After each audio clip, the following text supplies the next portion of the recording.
เฮ็ดหยังกะสร้างเฮาอาศัยคือให้มั่นใจมั่นคงกับตัวเองในเรื่องคำว่าบริสุทธิ์คำว่าบริสุทธิ์กับสัจจะ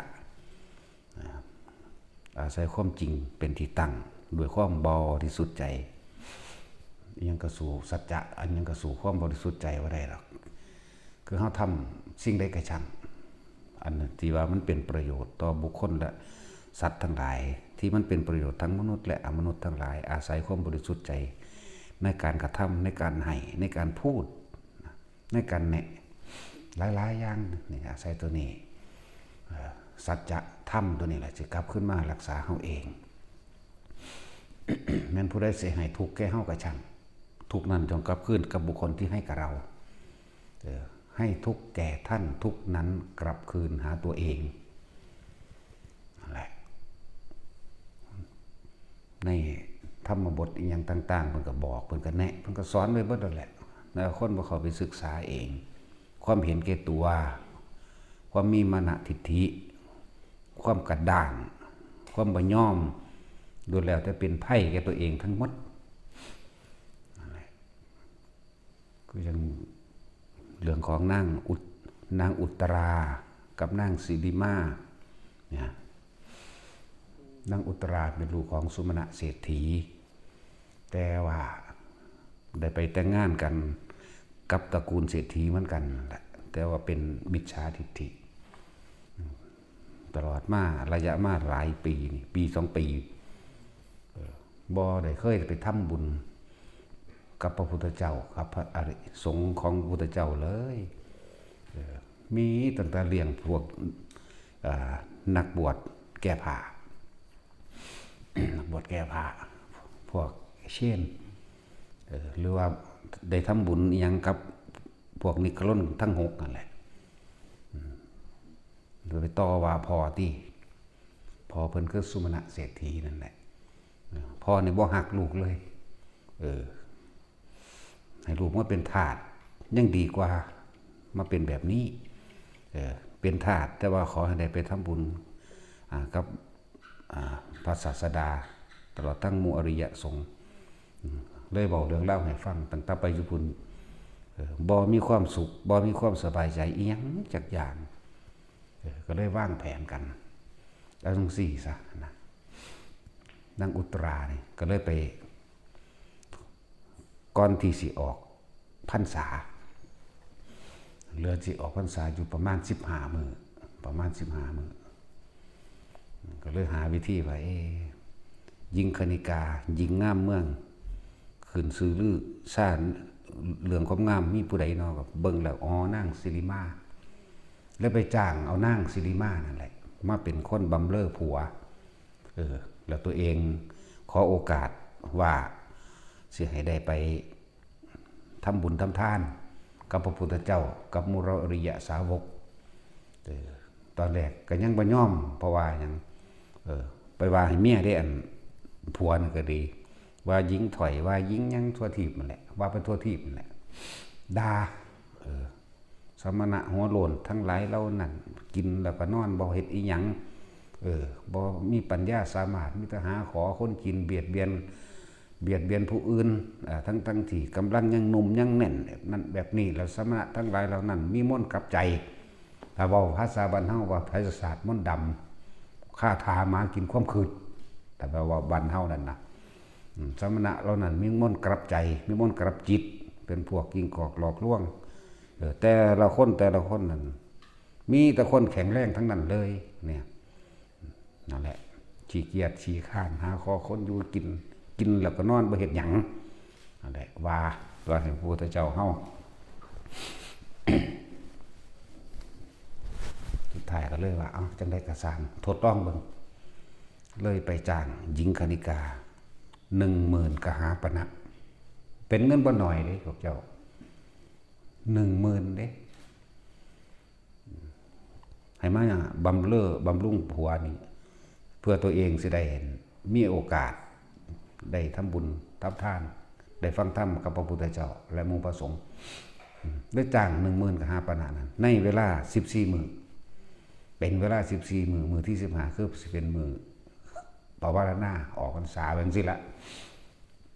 นั่นแหละที่แรกก็บ่ยอมที่แรกผัวก็บ่ยอมแต่ว่านางศิริมามันงามตีก็เลยพาโตไม่เบิ่งเพราะแต่เห็นโต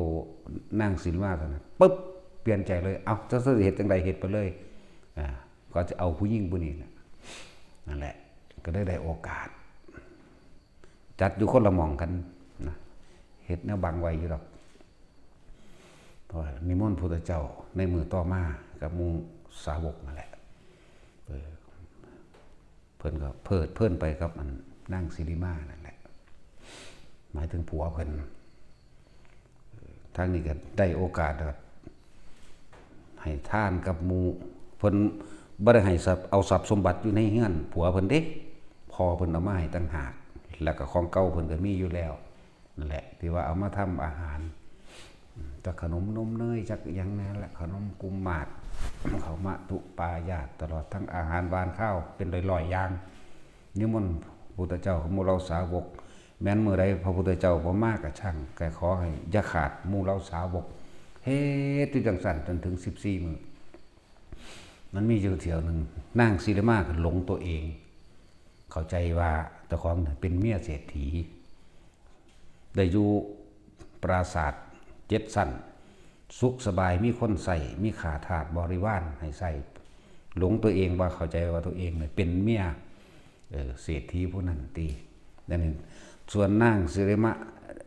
นางอุตราเนี่ยขมุกขมุมอยู่กับการเป่าไฟจุพื้นไฟทำอาหารหวานข้าวนั่นนี่หน้าดำม่อมแม่มเพิ่นเบิ่งเพิ่นเพิ่นงามกว่าเลี้ยวเบิ่งสั่นจังซี่แล้วก็ยิ้มเยาะเย้ยเขาแต่ว่าเรื่องไปว่าเอ้ามื้ออื่นนี่กูก็เบิดสัญญาตัวนั่นเห็นแต่ความคิดเลวร้ายเกิดขึ้นเลยมื้ออื่นเบิดสัญญาได้นี่เฮ็ดจังใดดีน้อครับรู้สึกว่าติดใจเศรษฐีแล้วเพราะว่ามันความสุขสบายแต่มีขาทาสบริวารหาวิธีนางอันอุตรากำลังเคี่ยวเนยใสอยู่เพื่อเฮ็ดมัทุปยาตก็ใส่กระทะเตาย่างเดือดได้แหละเพิ่นมีความสุขใจอิ่มทุกมื้อของเพิ่นเองเพิ่นก็เรียกว่าแผ่เมตตาขอบุญกุศลที่ผู้ข้ากระทำมานี่ขอผลทานบุญกุศลกรรมดีที่ข้าพเจ้าทำมาจงถึงแด่มารดาบิดาไล่ไปพ่อผัวแม่ผัวตลอดทั้งผัวและหมู่ข้าทาสบริวารทั้งเบิดเพิ่นมีความนึกคิดจังสิตลอดทรงพรหมวิหารแบบนี้มาตลอดเด้นั่นแหละส่วนนั่งศิริมาเนี่ยเข้าใจไม่คิดได้ว่าอ้าวมื้ออื่นกูสิเบิดสัญญาได้นี่จำมื้อนี้กูจะต้องทำให้นางอุตรานี่เสียโฉมนั่นคิดจังใดแล้วลงมาเว้าดูถูกขาทาสบริวารของนางอุตรามาเรื่อยเขาก็เล่งเบิ่งอยู่แต่ว่าด้วยความที่เพิ่นเป็นผู้มี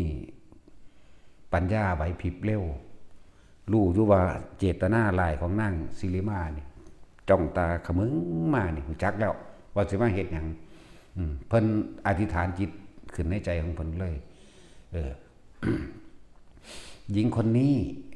เป็นคนที่มีพระคุณต่อข้าหมายถึงนางศิริมาที่เฮ็ดให้โอกาสที่ให้โอกาสกับผู้ข้าได้มาทำบุญกับพระศาสดาตลอดทั้งหมู่เราสาวกขอบุญกุศลที่ผู้ข้ากระทำมาจงถึงแด่หญิงคนนี้นั้นด้วยหากว่าแม้นว่านางจะทำอะไรกับเรานี่ขึ้นชื่อว่าหากเราโกรธขอให้สิ่งที่นางทำจงเป็นไปดังประสงค์แห่งนางที่ปรารถนาแต่ว่าถ้าข้าพเจ้าไม่โกรธนี่แม้นว่าจะถูกน้ำร้อนลวกไฟไหม้แต่ไฟนั้นน้ำร้อนนั้นก็ไม่อาจสามารถทำอะไรตัวข้าได้นะด้วยสัจจะวาจาอันนี้เนี่ยขอความสุขสวัสดีจงมีแก่นางศิริมาด้วยเถิดนั่นหมายความบริสุทธิ์ใจเพิ่นไหมมาถึงมันเอาอิหลีที่หม้อหอดมันเอากับกระบวยตักนำมันเนยใสนั่นนะที่เขากำลังเคี่ยวให้มันร้อนเทลาดหัวเราเทลาดนางอุตราแต่ว่าน้ำมันเนยใสกลับกลายเป็นสิ่งที่บำรุงผิวสาบสานเข้าไปเย็นนั่นแหละสัจจะเข้าใจว่าล่ะสัจจะกับความบริสุทธิ์บ่เห็นว่านางสิ โกรธเกลียดกรีดกราดเล่าร้อนยังบ่พวกข้าทาสบริวารของนางอุตราเห็นดังนั้นฝ้าวรีบเข้ามานั่งกระตักอีกกระบวยนึงเทลงไปอีกเต็มหน้าแต่ว่านางบ่เคยโกรธเลยนางอุตราบ่โกรธพวกข้าทาสบริวารเขาก็ลุ่มตีเอาตี้ถือตีนเขานั่นแหละบาดนี่ค้อนไม้ฟื้นเขาตีเอาเจ็บแข้งเจ็บขาไปที่เขาเหยียบปานนั้นยังแลนเขาไปหุ่มเขาไว้อยู่เด้นางอุตรานะเขาไปกอดว่าอย่าทำนางอย่าทำนางอย่าทำนางสิริมาเพราะสิริมานี่มีคุณกับเราทำให้เราได้เห็นพระศาสดาทำให้เรานี่ได้ฟังธรรมของพระศาสดานัดธรรมดาบ่ขนาดเฮ็ดใส่ขนาดนั้นแล้วนางสิริมานึกขึ้นได้เด้บัดนี้เรียกว่าสำนึกได้ยังดีอยู่ได้สำนึกได้นะสำนึกได้ปุ๊บโอ้เฮาสิไปเฮานี่มีจิตประทุษร้ายเห็นว่ามีจิตประทุษร้ายกับบุคคลผู้ไม่ประทุษร้ายกับเราขนาดนี้เฮานี่เป็นคนเลวมากเลยคิดได้ก็ลุกขึ้นมาขอโทษป่ะนี่ขอโทษนางอุตรานั่งอุตราก็เลยบอกที่เราจะคิดร้ายกับบุคคลผู้ใดผู้หนึ่งทั้งมนุษย์และอมนุษย์ไม่มีเลยนั่นแต่ว่าท่านว่าขอให้นั่งอุตรานั่นนะได้โปรดอภัยโทษให้กับผู้ฆ่าได้บ่ซั่นถ้าบิดาของข้าอภัยให้ท่านข้าก็อภัยให้ท่านนั่นที่จริงนั่งบ่โกรธเลยนั่งอุตราแล้วบ่ได้มีความโมโหอย่างน้อยก็บ่มีนั่นแหละเพราะว่าเพิ่นตั้งสัจจะพร้อมตั้งสัจจะอธิษฐานไว้ถ้าเพิ่นโกรธแม้เพียงนิดเดียวเนี่ยก็ให้น้ำนี่จงทำลายเพิ่นให้มีอันเป็นไปนั่นแต่ว่าบ่มีนั่นแหละมื้อสุดท้ายมานี่คือมื้อสุดท้ายพระพุทธเจ้าเสด็จเองนั่นหรือว่านางอุตราเนี่ยบอก ถ้าบิดาของเราได้อดโทษให้ท่านเราก็อดโทษให้ท่านแต่นางสิริมาบอกว่าเราไม่ได้คุ้นเคยกับพระศาสดาของท่านก็เลยว่าเราจะเป็นผู้นำให้เองนี่พาเข้าไปอีกเด้ว่าธรรมดาเนี่ยนั่นแหละก็เลยแต่งของนั่นนี่เรียบร้อยมือไม่มากล่อจังหวะพระพุทธเจ้าขึ้นอันขาดโดยอาหารถวายอาหารนั่นนี่แล้วเรียบร้อยเบิดล่อจังหวะพระองค์ก็ได้ชั้นเสร็จเรียบร้อยแล้วนางศิริมากับนางอุตราข้านเข้าไปก็เลยเบาเรื่องเล่าให้ฟังว่ามีเรามาตะต้นผลเด้เราได้จ้างหญิงนางนี้นิงคณิกางามเมืองนางนี้เป็นจำนวนเงินถึง 10,000 กหาปณะเพื่อให้มาบำรุงบริสามีเพื่อจะขอโอกาสได้ทำบุญทำทานกับพระศาสดาได้มีโอกาสฟังธรรมมั่งตั้งแต่ใหญ่เขามาอยู่บ้านหลังนี้บ่เคยได้มีโอกาสพบหน้าพระศาสดาเพราะมันอยู่ในตระกูลอันเป็นมิจฉาทิฏฐินั่นแหละก็เลยเว้าเรื่องเล่าตรงนี้ว่านางศิริมาเนี่ยได้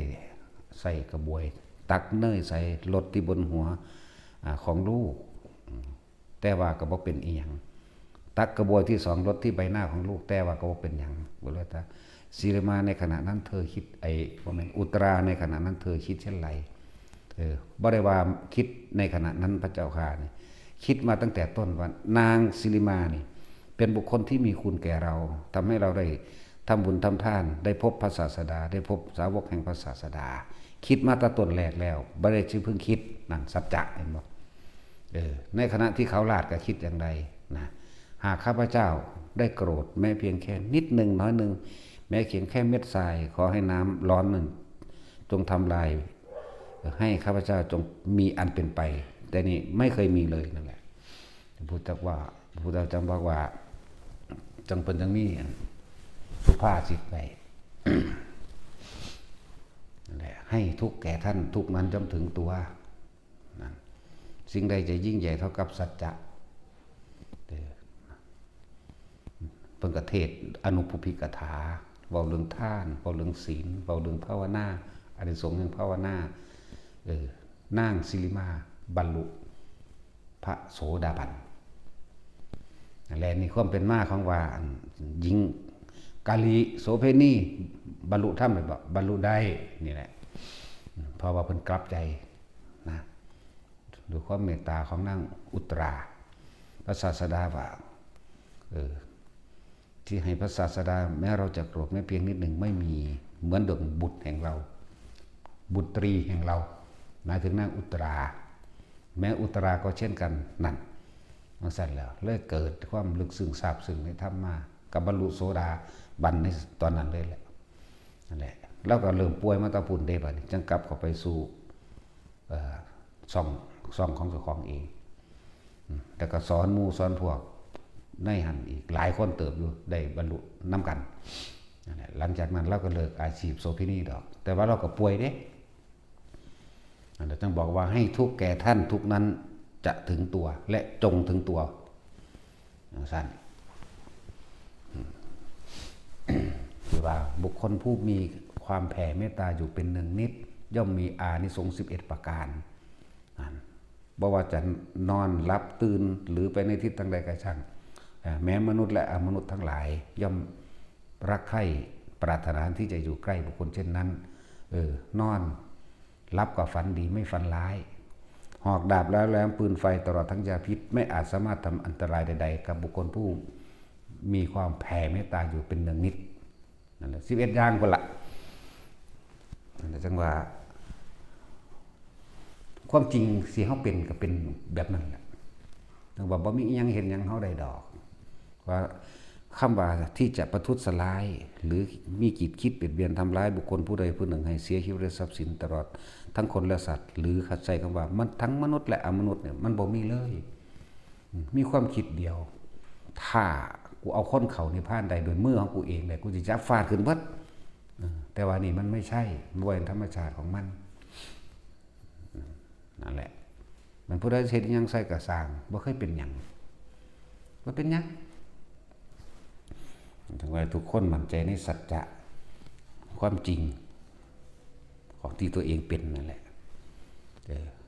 สัจจะ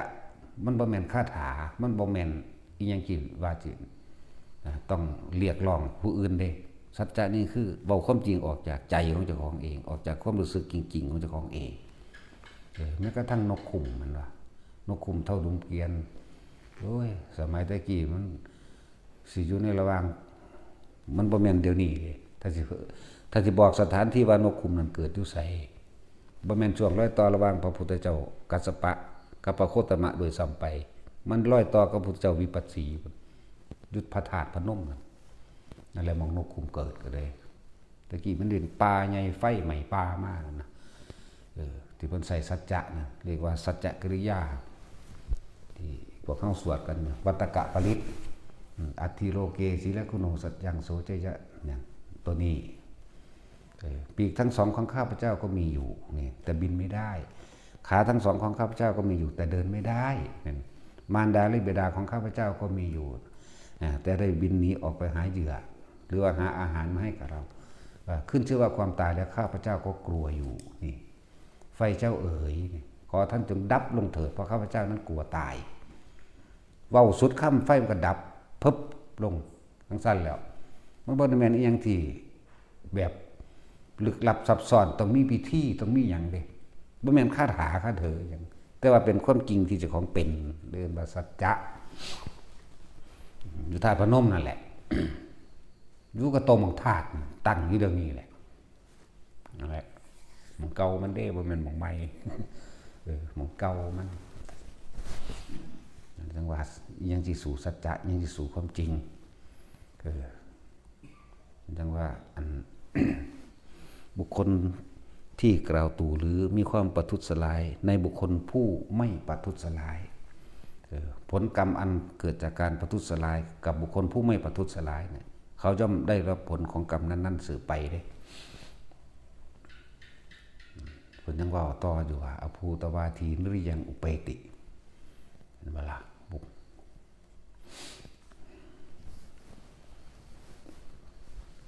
พวกเขามั่นใจในตนเองโลดว่าเฮาบ่มีจิตคิดร้ายกับไผผู้ใดผู้หนึ่ง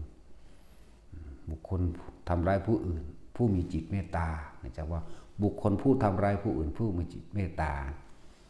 เมื่อแต่กายทำลายขันแล้วย่อมมีเขาย่อมลงสู่นรกอภูตวาทีนึกยังอุเปติแต่ก็การใส่สัจจะและความบริสุทธิ์อีกคือเรื่องของนั่งมาคันธิยะเมียพระเจ้าอุเทนแล้วก็นั่งอันอย่างหลังลืมซื้อละนั่งยังตัดสินพระเจ้าอุเทนยิ่งธนูใส่ไงโอ้ยใครเนี่ยกูมีผู้ซอยแล้วนอกนั้นซึ้งลึงซึ้งลึงอันยกมือซื้อเล่นบ่มีสมองนั่นก็เลยตัดสินนั่นก็เลยยกมือเนี่ยบ่จักขับเล่น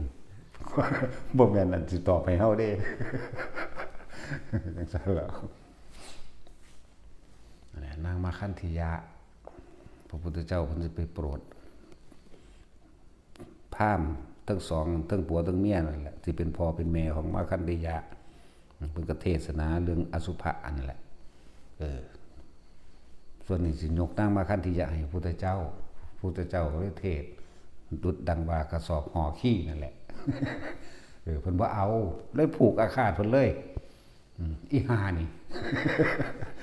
แทนที่มันสิกลับใจมันธรรมดาเด้แต่มันกลับใจมันฟังนำเพิ่นมันก็บรรลุฮอดอรหันต์หมดเด้แม่นธรรมดาตินั่นแหละ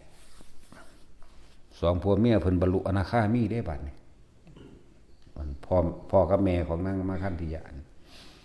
เศรษฐีอยู่หันอยู่นี่ผู้ใดมาขอก็บ่พ่อกับแม่บ่เคยยกให้เลยบัดนี้เลยไปเสนอตัวไปเป็นเมียพระเจ้าอุเทนนั่นแหละได้จังหวะหรือโอกาสพระพุทธเจ้าเสด็จไปตั้งพุ่นหาวิธีการแกล้งจ้างคนมาด่าเพิ่นนั่นแหละจ้างคนมาไล่เพิ่น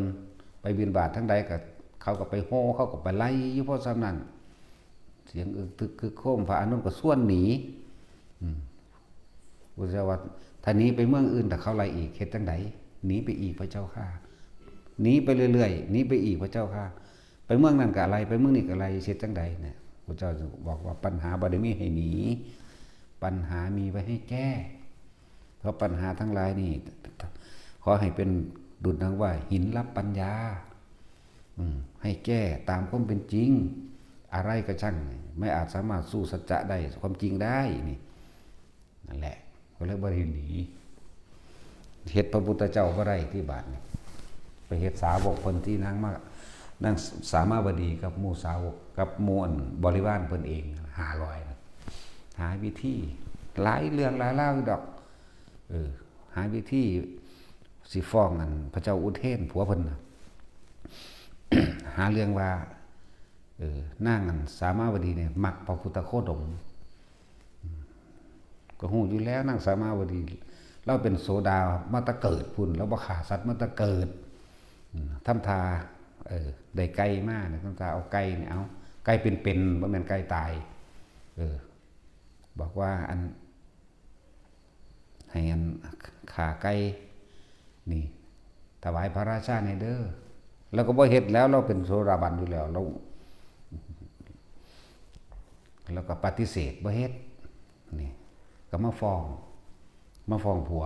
นางมาคันธิยะมาฟ้องผัวฟ้องพระเจ้าอุเทนก็ฟังไปสั่นละสะก่อนเห็นป่ะบาดมือไม้มากกันว่ามือไม้มันเอาไก่ตายได้บาดไปให้เล่าเฮ็ดกับเขาในอันวังเฮานี่ในประเทศเฮานี่ผู้ใดเฮ็ดอาหารแซ่บที่สุดเนี่ยมันแถลงอีหานอีมาคันธิยะนั่นมันแถลงมันเสแสร้งแต่ว่าโหผู้ใดสิฝีมือดีเท่ากับนั่งสามาวดีไปว่าซั่นนั่นแล้วแต่มันเปลี่ยนแผนที่มันนะบอกว่าพระเจ้าอุเทนให้เอาไก่นี่ให้เธอเฮ็ดอาหารไปถวายสมณะโคดมก็ไก่ตายเขาก็เฮ็ดตัวบัดนี่ตอนเอาไก่เป็นมาว่าสิให้เฮ็ดกษัตริย์นั่นว่าให้ผัวเพิ่นนั่นน่ะเพิ่นก็บ่เฮ็ดเอาของเพิ่นบ่ขาดสัตว์หาวิธีมันก็ไก่ตายเขาแกงแล้วเขาก็ดีใจแล้วเนาะเขาก็นึกว่าพระเจ้าอุเทนสั่งเขาว่าให้ไปใส่บาตรให้พระพุทธเจ้าแม่นบ่ล่ะเขาก็ฟ้าวเฮ็ดก็ย่างแซ่บแล้วเขาเฮ็ดแซ่บอยู่แล้วเนาะตัดว่าเคยกินเนาะ ตัดสิน อย่างแสบว่าซั่น ก็เว้าไว้จังซั่นแหละสุดท้ายก็ไปแล้วก็ไปถวายพระพุทธเจ้ามื้อ1 2 มื้อ3มื้อเขามันก็เล็งเบิ่งว่านี่พระเจ้าอุเทนก็เริ่มคอยตามเด้เสื้อไปเลยก็ฮู้อยู่แล้วว่าอีนี่มันเป็นคนแถลงเสแสร้งอีหานี่มาคันธยะนี่ดังได้ก็คือเก่าล่ะมันอยู่ในนรกคุณ เอาไปมาเลยเสือที่โจนใส่เวลาเป็นเดือนเป็นหยังละสุดท้ายแล้วก็ว่ามื้อนี้มันถึงคิว เมียเพิ่นมี3เนาะมี4พุ่นละมีใหญ่ๆน่ะมื้อนี้มันถึงคิวสิไปนอนนำนางสามาวดีเขามีมเหสีใหญ่สีแต่ถึงคิวสิไปนอนนำสามาวดีแต่ว่ามาคันธิยะนี่แถลงเสแสร้งก็เลยบอกว่าเมื่อคืนผู้ข่าวฝันบ่ดีเด้พระเจ้าข้าอยากไปเป็นหมู่ขอให้เขาไปนำได้บ่จังแท้มันไปเอางูนั่นน่ะอยากบอกงูเห่ามันหักแขวออกแล้วมันให้อามันน่ะอามันน่ะหักแขวออกแล้วเอาไปพระเจ้าอุเทนมักเล่นพิณเอาไปใส่ไว้ในช่องของพิณเลยซั่นแล้วเอาแนวปิดไว้หาวิธีปิดไว้เราทำท่าถือไปมันเป็นผู้พ่ายเราเองบุมันย่านแผนมันแตกสุดท้ายครับเพิ่นก็เข้าห้องไปเขาไปห้องกับนั่งสามาวดีผู้นี้ก็เดพิณให้พอตาเดพิณให้มันก็อาศัยจังว่าดึงอันที่ปิดปากพิณออกจากบ่ล่ะงูก็ขาดลาดออกมาที่เห็นบ่ล่ะจังซั่นแล้วท่านก็โมโหขึ้นใหญ่ๆว่านั่งสามาวดีวางแผนฆ่าเพิ่นเพราะว่าได้ปันใจให้กับพระโคดมแล้วเห็นบ่ล่ะจังซั่นที่ปันใจให้พระโคดมจังซั่นจังซี่สารพัดสมแล้วล่ะกับมาคันธิยะบอกว่าฝันบ่ดีเฮาบ่น่าไว้ใจเธอเลยสารพัดแต่ว่าสุดท้ายมายามมาเช้าก็เลยว่าสิสั่งประหารนั่นเอง ตลอดทั้งหญิงบริวารพระเจ้าอุเทนนี่เป็นคนเก่งธนูเป็นคนเก่งธนูส่วนบริวารทั้งหลายเขาก็มาผูกใส่หลักประหารไปหมดแหละพวกนั้นสิฆ่าสิตัดคอพวกนั้นช่วงนั้นสามาวดีพระเจ้าอุเทนสิยิงเองเพิ่นก็บอกยิงบริวารของเพิ่นพวกเธอทั้งหลายจงอย่าประมาทเขาโซดาบันเบิดบาดนี่อันพวกเป็นบริวารเพิ่นเองนะโสดาบันเบิดเธอทั้งหลายจงแผ่เมตตาและอุทิศผลไปให้กับพระเจ้าอุเทนตลอดทั้งหน้ามาคันธิยะเถิดเขาเจ้ากับเรียกว่าเข้าสู่ปัทมชาตินั่นแหละเรียกว่าระลึกลำพึงถึงคุณงามความดีต่างๆแล้วก็อุทิศไปให้แก่ว่าขอให้พระเจ้าอุเทนตลอดทั้งตระกูลตลอดทั้งนางมาคันธิยะให้มีความสุขจังสันจังสีสารพัดพวกนั้นก็ว่าท่านได้แต่ว่าพระเจ้าอุเทนสิเอาธนูนั่นน่ะยืดธนูออกอย่างไงเล่งไปตรงที่ตรงกลางใจหัวใจของนั่งสามาวดีปล่อยลูกธนูลันไปแต่ว่าด้วยอานุภาพแห่งการแผ่เมตตาเห็นบ่กับความบริสุทธิ์ใจสัจจะกับสัจจะกับความบริสุทธิ์ใจกับสิ่งที่เพิ่นอุทิศบุญหรือแผ่เมตตาให้นั่นเองธนูแม้นว่าบ่มีหัวใจแท้ๆธนูนั้นวิ่งกลับขึ้นมาเสียบพระเจ้าอุเทนเอาเองเพราะระลึกนึกได้เพราะตอนระลึกนึกได้ว่านั่งอันนี้อิจฉาหมู่มาตลอดบ่ว่าแต่นั่งอันนี้สามารถว่าดีแต่เพียงผู้เดียวมันไล่ไปก็เลยนึกได้เฮานี่ได้ทำกรรมชั่วช้าเลวทรามเสร็จแล้วลูกธนูบ่มีหัวใจแท้ๆบ่แม่นคนเฮานี่มันเลวยิ่งกว่าคนอีกแต่นี่หมายถึงลูกธนูกลับขึ้นมาเสียบเจ้าของใดมันมาเอาเองมันมาเอาเองก็โดยอำนาจของเทวดาอินทร์พรหมเฮ็ดนั่นแหละเพราะนั่งเป็นคนทำบุญแผ่เมตตาอุทิศนั่นนี่ให้อยู่แล้วคิดได้ก็เลยจะเขาประคองตัวเองเข้าไปกราบที่แทบเท้าของนางสามาวดีนางสามาวดีแล้วก็อภัยให้คือเก่าเมื่ออภัยให้แล้วซ้ำยังอธิษฐานจิตอธิษฐานโดยเมตตาตัวนี้ถ้ามีผิดในลูกธนูอาบยาพิษตรงนี้ ขอให้พิษนั้นจงหายแล้วก็ถอนลูกศรออกแล้วก็บ่เป็นหยังเลยพระเจ้าอุเทนนั่นแหละจังสำนึกได้แต่ว่ามาคันธิยะมันก็งามก็บ่ทันได้ปากอีหยังฮู้อยู่บัดนี้ว่าเป็นแผนของไผฮู้แต่ท่านเพิกๆเฉยๆไปว่าสิจับอะไรกับพวกร่วมกระบวนการพร้อมนั่นแหละมื้อนึงเกิดกบฏชายแดนได้ออกไปสู่รบอยู่ชายแดนเนี่ยก็เลยจัดแจงนั้นนี้ไว้ นางมาคันที่ยะมันได้โอกาสดีมันไปหาพี่น้องมันอ่าวมัน มันไปหาอ่าวมันก็ชื่อว่ามาคันธิยาอันนี้ก็ชื่อว่ามาคันธิยะเห็นบ่ได้โอกาสจังหวะผ้ากันปิดล้อมวังหลังนั้นปิดล้อมวังนั้นใส่น้ำมันเข้าไปซัดเข้าไปเผานั่นแหละเผานางมาคันธิยะนี่เผานางสามาวดีนี่กับบริวาร500 คนตายทั้งเป็นเบิดแต่ว่านางเป็นผู้มีสติมั่นคงตลอดเลยบ่เคยเผลอสติบอกพวกว่าแม่หญิงทั้งหลายสหายเอ๋ยเพื่อนเอ๋ยพวกเธอจงอย่าพากันประมาทจงระลึกนึกถึงธรรมอันพระศาสดาได้ทรงสั่งสอนพวกเราเอาไว้แล้วเถิดบางองค์ก็ระลึกถึงธรรมบางองค์ใจขาดปุ๊บก็ได้อรหันต์ไปเลยบางคนก็เข้าสู่อนาคามีบางคนก็เข้าไปสู่สกิทาคามีไปเลยนี่นั่นแหละทั้ง500นั่นแหละแต่ผ้ากับไฟกับใหม่ตายไปนั่นแหละ พระเจ้าอุเทนกลับมาที่บาทหูว่าหูยุดอกในใจแต่ว่าอยากจับเอาเบิดทั้งพ่วงอยากเอาทั้งแก่งมันเลยนั่นนะกลับมาที่คิดถึงนางสามาวดีคิดถึงแห้งคือกันแต่ว่าอดกันเอาไว้ก็เลยหาวิธีว่ามือหนึ่งทำท่าเป็นอารมณ์ดีมาจังไรล่ะเลยบอกหญิงในเมืองทั้งหลายนี่อันเป็นมเหสีของเราไผ่นอเป็นคนสื่อสัตย์แกเรามากที่สุดมาขั้นที่จะเสนอโตกันเลยผู้ฆ่านี่ได้นานได้รักษาชีวิตพระองค์ไว้ตอนที่นั่งสามาวดีเอาพิ้นแล้วก็แอบเอางูใส่ในพิ้นให้มั่งผู้ฆ่าก็ได้เตือนในความฝันให้แล้ว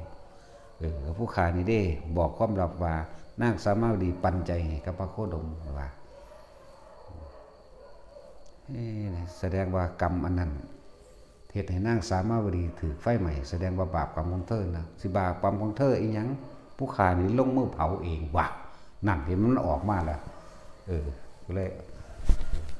พระเจ้าอุเทนกับทำพาวาคือกันระบาดโอ้เดี๋ยวสิให้รางวัลเดี๋ยวสิให้รางวัลบ่มีผู้ใดซื่อสัตย์กับเฮาเท่ากับเธอเลยญาติพี่น้องเธอมีเท่าใด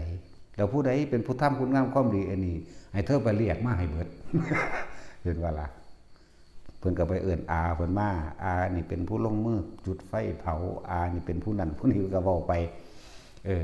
เว้าเอามาให้เบิดเด้อเอามาให้เบิดบัดนี้ผู้บ่แม่นญาติผู้บ่มีส่วนร่วมก็เอาเงินจ้างเขาว่าเป็นญาตินะโคตรช่วยว่ามึงบาดนี่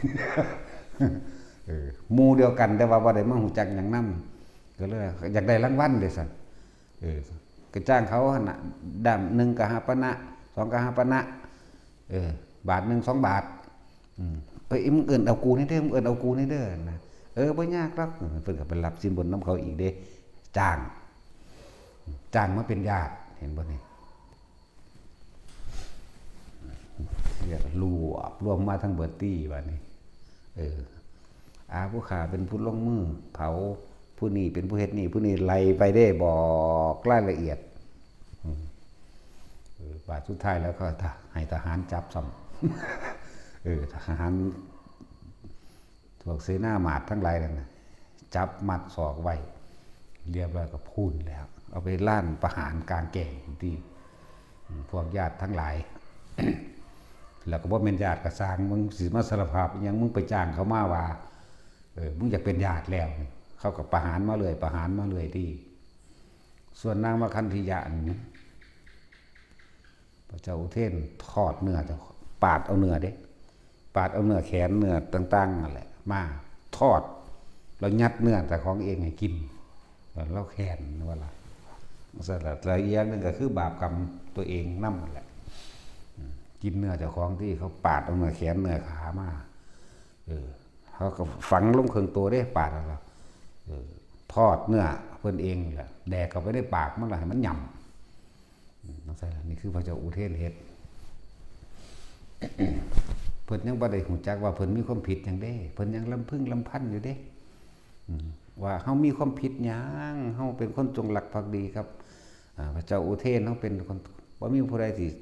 จงรักภักดีก็จังซั่นทั้งเครียดทั้งแค้นทั้งหยังนั่นแหละสุดท้ายแล้วพระเจ้าอุเทนจุดไฟเผาทั้งเป็นเด้ปาดเนื้อปาดหนังเดี๋ยวปาดมาแห้งละปาดมาทอดแดกใส่ปากมันนั่นแหละเผาทั้งเป็นนั่นแหละนี่เห็นบ่เฮ็ดกับเขาแนวใดก็ได้แนวนั้นเอาเฟืองมาเผาดิบ่ได้เฮ็ดตายง่ายได้เผาอูดเพราะนั้นมันสิตายเดี๋ยวเขาเอาออกใหม่อยู่เพราะฉะนั้นมันก็ลำพึงลำพันแต่พอมันนั่นแหละคิดถึงพวกร่างสามาวดีก่อนสิตายจักสิสำลักควันแน่จักสิหยังแน่เนาะแล้วตายก็ตายพระพุทธเจ้าปานนั้นยังอันเมตตาอยู่เด้เกิดกลายเป็นพุทธนิมิตมาปรากฏขึ้นเพราะให้นั่งระลึกนึกได้แล้วขอขมากรรมอันนั้นตริกรรมมันทำแล้วล่ะพอมันข่าพระอริยโสดาบันขึ้นไปแล้วแม่นบ่อันนั้นตริกรรมมันเฮ็ดแล้วแต่พระพุทธเจ้ายังมีความเมตตาปรากฏพุทธนิมิตเกิดขึ้นความหมายของเพิ่นน่ะเพิ่นสิซื่อว่าให้ขอขมาพระรัตนตรัยให้ขอขมาพระพุทธเจ้าก็จะทำนิกทันเหทันกรรมให้เหมือนกันกับเทวทัตเทวทัตมันยังสำนึกได้แม่นบ่ล่ะสำนึกได้นะถึงพุทธธรรมสงฆ์ได้แล้วนี่เปลี่ยนจากมิจฉาทิฏฐิเป็นสัมมาทิฏฐิโดยการถวายกระดูกข้างขณะนั้นแผ่นดินก็ดึงปึ๊ดลงไปแน่กรรมอะไรได้เฮ็ดไปแล้วมันก็คือเก่ามันแก้บ่ได้แล้วอันนั้นตริยกรรมอันนี้ก็เพิ่นสิให้แก้ตัวนี้แก้ความเห็นผิดแก้มิจฉาทิฏฐิแต่ว่ามันบ่ว่าที่มันเหลียวเห็นหน้าพระพุทธเจ้าเป็นน้ำบักฮานี่แหละมันว่าธรรมดาบ่นักก็เก่าอีกโอ้ยอีหามเอ้ยแทนที่มึงสิลงนรกซ้ำหนึ่งมึงเสือกลงแสนพระพุทธเจ้าพุ่นเนาะว่ะเล่นนักก็เก่าพวกบริวารทั้งหลายแล้วกับนั่งกันสามาวดีทั้งหลายมิตรพระอริยะเจ้าด้วยนะนั่นแหละถ้ามันนั่นกิจกรรมข่าพระอริยะเจ้าบางองค์เพิ่นบรรลุอรหันต์เด้ในขณะที่พิจารณาไขควรก่อนที่สิ้นใจนั่นแล้วทั้งนั้นเป็นอรหันต์หลายเด้บางพวกก็เป็นอนาคามีได้บัดบางนี่ก็ได้สกิทาคามีทั้งสั้นแล้วเขาบ่มีอาฆาตได้ล่ะเงยหน้าขึ้นพุทธเจ้าปรากฏพุทธนิมิตขึ้นแทนที่มันสิขอโทษขอขมาแล้วก็เปลี่ยนจากมิจฉาเป็นสัมมาทิฏฐิได้ก่อนมันสิตายมันเสือกว่าเป็นน้ำบักหานี่แหละว่าซั่นนั่นแล้วเขาก็สุมไฟใส่คือกันที่บัดนี้มันเผาเขาเนาะพระเจ้าอุเทนก็สั่งเสนาอมาตย์สุมไฟใส่มันตายอย่างทรมานเหมือนกันนั่นแหละเล่นหนักเลยนั่นแหละจึงบอกว่าให้ทุกข์แก่ท่านทุกข์นั้นย่อมถึงตัวทุกคนมีโอกาสแล้วแต่ว่าไม่เคยให้โอกาสตัวเองสั่นจังว่าพวกเขาเฮ็ดหยังกะสร้างให้ถือความซื่อสัตย์สัจจะหมายถึงซื่อสัตย์กับตัวเองตามความเป็นจริงแล้วก็สัจจะหรือสัตธรรมซื่อสัตย์ต่อความเป็นจริงกับโลกนี้กับทุกๆคนที่เขาเฮ็ดบ่ว่าสิเป็นทั้งในอดีตและกับปัจจุบันเขาจะเว้าเรื่องอดีตเขาก็เว้าเรื่องที่มันเป็นความจริงไปตลอดสัจจะตัวนี้สิกลับมารักษาเขาเองเนื่องจึงว่าเน้นให้ทุกคนเด้อบริสุทธิ์ใจพยายามให้รักผู้อื่นเสมอตนรักตนเสมอผู้อื่นบ่คิดทำร้ายและเบียดเบียนตลอดทั้งมนุษย์และสัตว์นั่นแหละหรือทั้งมนุษย์และอมนุษย์ทั้งหลายให้เสียหายชีวิตและทรัพย์สินบ่ให้มีจะเฮ็ดเพราะทุกอย่างที่เรากระทำออกไปล้วนแล้วแต่กลับขึ้นมาหาเราเหมือนเดิมมันบ่ไปใส่มาหาเฮาคือเก่าเลยอะไรทุกเน้นนั่นว่าพวกบ่ว่าดีบ่ว่าเลวไงมันก็ขึ้นหาเฮาไงแล้วจะเอาอีหยังกับมันทั้งเลวและดีนี่เฮาสิบ่เอาอยากว่าส่งอารมณ์อันเป็นกุศลไปเลยส่งฌานไปเลยเจริญฌานไปเลยเฮ็ดไปเลยมันเต็มของมันเป็นของมันดอกโดยที่เฮาบ่อยากเป็นอย่าลืมคำสอนพระพุทธเจ้าทุกพระองค์เน้น สัพพปาปัสสะอาการะนังกุศลสูปะสัมปทาสัจิตะปริโยทวนังเอตังพุทธานาศาสนังพระศาสดาสัมมาสัมพุทธเจ้าทุกๆพระองค์ย่อมสอนอย่างนี้ย่อมแนะนำอย่างนี้จงทำจิตให้เขารอบปลอดจากอกุศลทั้งปวงแล้วยังกุศลให้เกิดเถิดนี่เมื่อเฮาส่งอารมณ์มันเป็นกุศลหรือทำสิ่งใดก็สั่งที่เป็นบุญเป็นกุศลจับหน้าเดียวเลยโดยประดังหวังอีกอย่างเลยนี่แหละเมื่อถึงเวลามันเต็มแล้วมันก็เป็นของมันเองแม้นว่าจะเป็นก็เป็นบาดนี้สั่นแล้วเราจังเน้นย้ำให้ทุกๆคนนะมีความซื่อสัตย์กับเจ้าของแล้วก็ซื่อสัตย์กับผู้อื่นพร้อมก็เบิ่งเอานำบุคคลที่ควรปลอบก็ปลอบบุคคลผู้คนขู่ก็ขู่บุคคลผู้คนข่มก็ข่มให้ดูคนด้วยบาดนี้การอภัยถ้าถึง3 ครั้งแล้วนั่นหมายถึงว่าไม่ต้องให้อภัยเขาจะว่าล่ะแต่ว่าเฮาหลีกเลี่ยงออกเพราะบุคคลทั้งหลายเราจะกลับมาเป็นภัยแก่เราเองธรรมดาแล้วพระพุทธเจ้าสิเว้า2 เทื่อเด้อเพิ่นให้อภัย2 เทื่อเทื่อที่3บ่มีไล่หนีโลดจังซี่นะบ่เทียบแต่ว่าสิว่าจังได๋พระพุทธเจ้าให้อภัยตลอดนั่นแหละเฮาบ่ให้แม่งเด้อนะศูนย์ว่ะ ที่จริงบ่มีกับไผดอกนะแต่คำพูดภายนอกต้องอย่างหนึ่งผมจึงบอกว่าบุคคลที่ควรข่มก็ต้องข่มบุคคลทุกคนปลอบก็ต้องปลอบเด้เป็นอย่างสั้นในคำเบาความจริงในคำเบาพระเจ้าเนี่ยเพิ่นสิเบาเกี่ยวกับการให้อภัยหรือว่าบอกเหตุในผู้นั้นเลิกหยุด2 ครั้งเท่านั้นไม่มีครั้งที่3แต่ว่าครั้งที่3ผู้นั้นสิหัวแตกเกล็ดเสียงหลด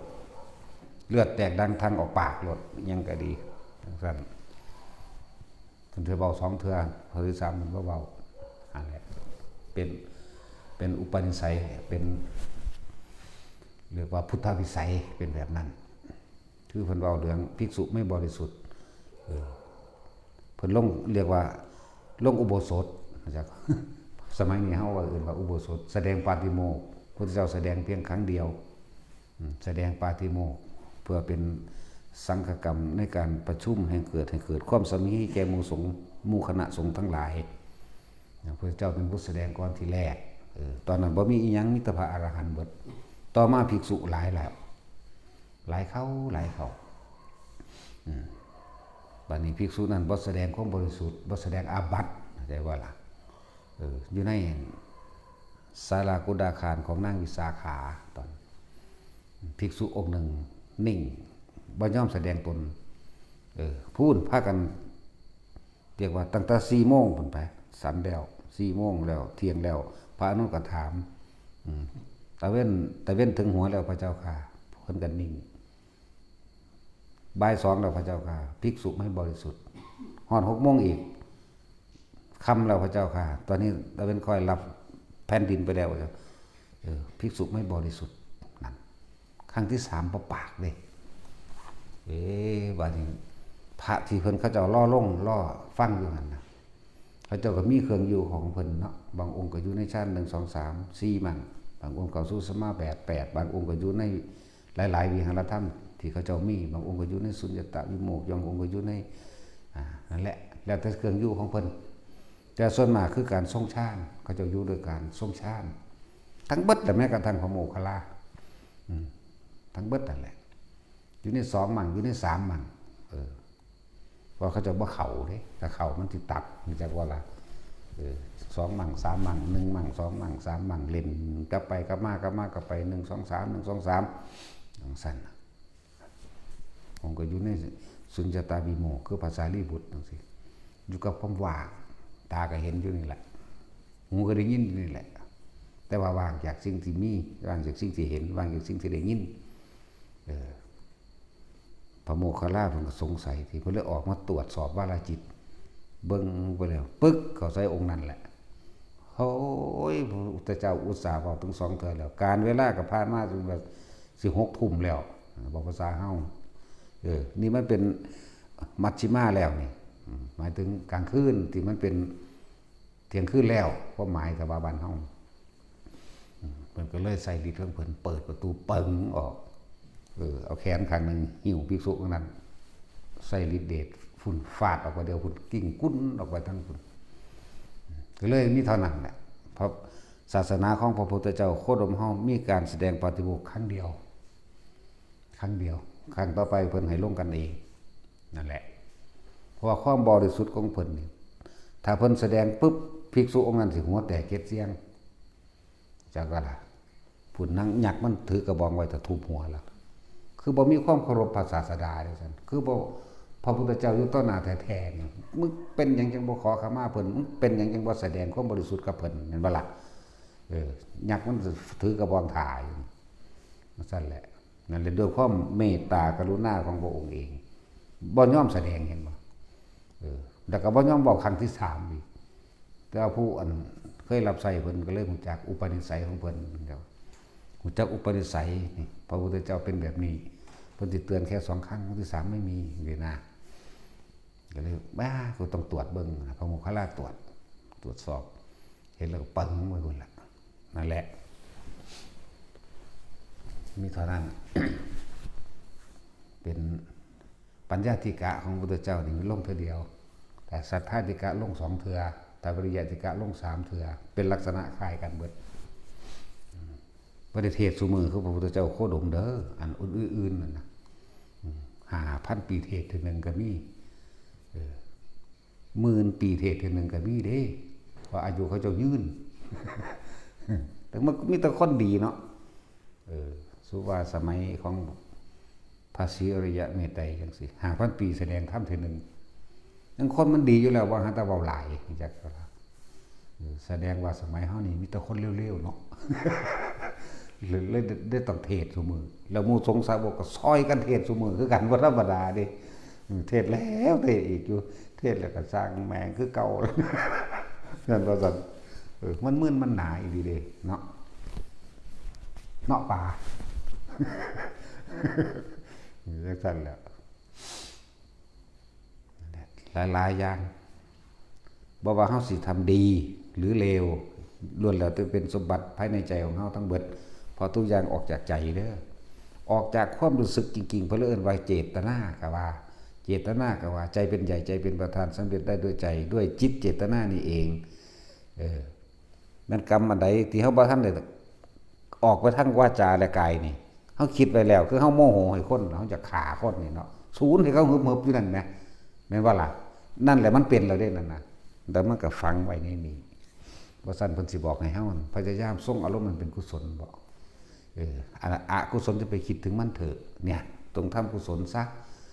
กุศลกรรมบท10ก็มีสักส่วนคนมาฟังธรรมสักส่วนคนมาสวดมนต์สักส่วน